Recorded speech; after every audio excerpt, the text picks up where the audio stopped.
Darlinghouse did share what some might think is a cryptic message, but ultimately it really just comes down to the fact that he wholeheartedly believes that the XRP spot ETFs are on their way. When you have a major player like the SIBO filing 19B4 forms to list and trade these XRP ETFs for several issuers. And when you look at the issuers, you can see that they're seeking approval to list for Wisdom Tree, Bitwise, 21 Shares, and Canary Capital, all companies that have already filed for spot ETFs. And the reason for this is because all four applicants lean heavily on July 2023's partial victory in the ongoing SEC versus Ripple Labs case, which we all know is basically done, and that's what caused the price to pump from about 48 cents all the way up to $3.40 for a local new all-time high. And so in this, a major exchange like the SIBO said they believe it is applying proper legal standards in making a good faith determination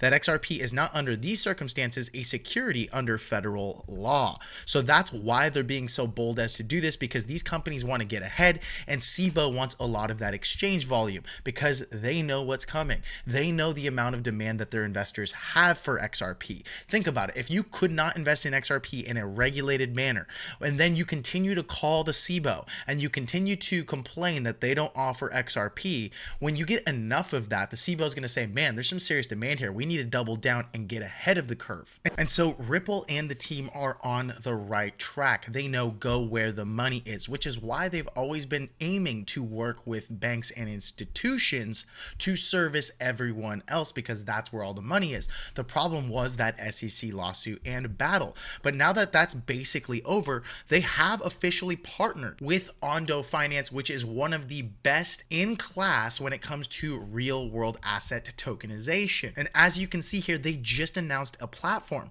to bring US stocks, bonds, and ETFs on chain, and they're doing it on the XRP. Now combine this with the fact that Senator Bill Hagerty introduced legislation to establish clear regulatory frameworks for crypto stablecoins. And just under the launch of the RLUSD stablecoin and the fact that USDT is going to be delisted from platforms like Coinbase and Kraken and any other major exchange inside of Europe and then in the United States, because they do not comply with clear regulatory frameworks and guidelines, and their audits, although they say are third party, can never actually be verified. One of the only stablecoins that can is the RLUSD stablecoin, which now has a license. I just pressed the button there.